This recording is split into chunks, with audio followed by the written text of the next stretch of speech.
Hello, Arthur and my dear peeps. How are you all doing today? It's a sunny day out so far. Beautiful, but cold, but that's okay. I have today Puss in Boots to read for you. There was once a miller who had 3 sons. When he died, he left his eldest son the mill. He left his second son the donkey. And he had nothing left to leave John, his youngest son, except the cat. John's brothers laughed at him. "You will never make a fortune with a cat," they said. "Master," the cat said when John and he were alone, "buy me a pair of boots and I will make you a fortune." It was plain to see the cat was no ordinary cat.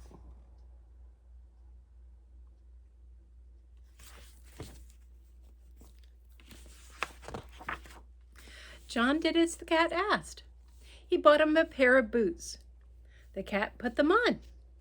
"Now give me a sack and I will go hunting," said Puss in Boots, as he was to be known from then on. Puss in Boots went into the forest. He caught a rabbit, but instead of taking it home to John, he took it to the king's palace. "I have a present for the king," he said.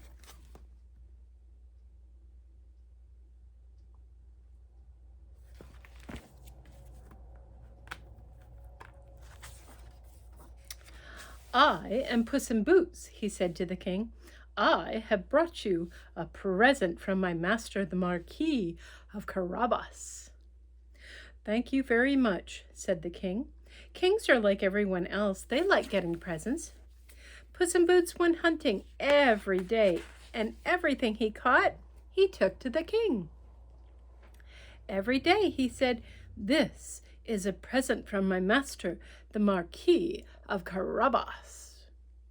One day the king said, "I would like to meet your master. I will call my coach. You can take me to see him."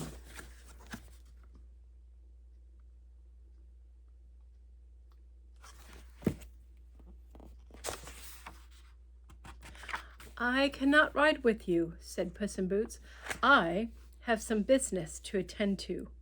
I will meet you at my master's castle." "Very well," said the king. The princess said she would ride with the king. They got into the coach and they took off. On the way, they passed some men working on fields. "Who owns this land?" called the king. "The Marquis of Carabas," answered the men. Puss in Boots had already passed that way. He had told the men what to say if the king spoke to them.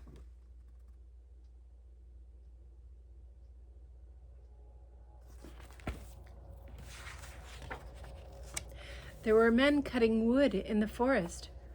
"Who owns this land?" called the king. "The Marquis of Carabas," replied the woodcutters. Puss in Boots had told them what to say too. "The Marquis of Carabas must be a very rich man," said the king.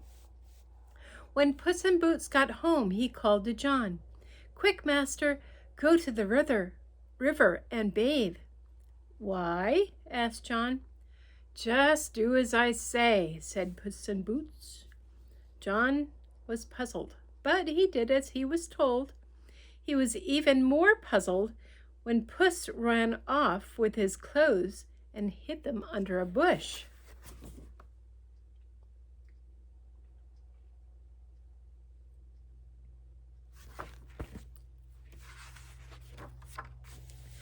"Help! Help!" called Puss in Boots when he saw the king's coach coming. "Help! Help! My master, the Marquis of Carabas, is drowning." "Someone has stolen my master's clothes," said Puss when John was rescued. The king lent John his cloak and invited him to ride in the royal coach. "The Marquis of Carabas is very handsome," thought the princess. "My master's castle is just over the next hill," said Puss in Boots. "I will run on ahead and prepare for your arrival."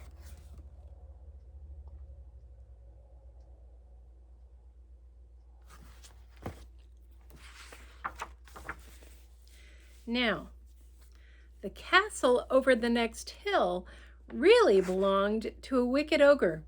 Puss in Boots knocked at the door. The ogre himself opened it. "I have heard you are very clever," said Puss in Boots. "I have come to see if it's true." "I am very clever," roared the ogre. "I can change myself into anything I please." The ogre snapped his fingers and changed himself into a lion. He growled at Puss in Boots. Puss pretended not to be afraid.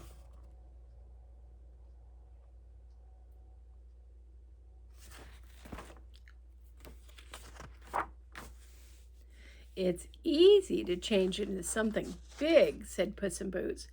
"I don't suppose you can change yourself into something small as a mouse." "Oh, yes, I can," roared the ogre, and he did. But before he could change back again, Puss in Boots gobbled him up, and that was the end of the ogre. "You have a new master now," said Puss in Boots to the people who lived in the castle. "He is the Marquis of Carabas. The king is bringing him here now. We must prepare a feast." "Hooray for the king!" they shouted. "Hooray for the Marquis!" And hooray for Puss in Boots!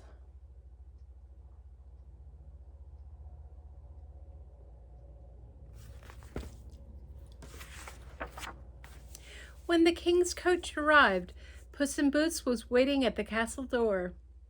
"Welcome, welcome to the castle of the Marquis de Carabas," he said. "Who is the Marquis of Carabas?" whispered John. "You are," said Puss in Boots. "I am?" said John. He was very surprised. John married the princess, and they lived in the castle.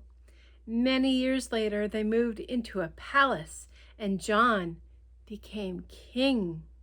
Puss in Boots had made John's fortune for him, just as he said he would.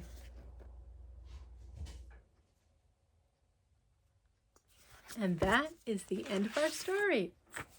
Have a wonderful day, and I will see you tomorrow. Bye.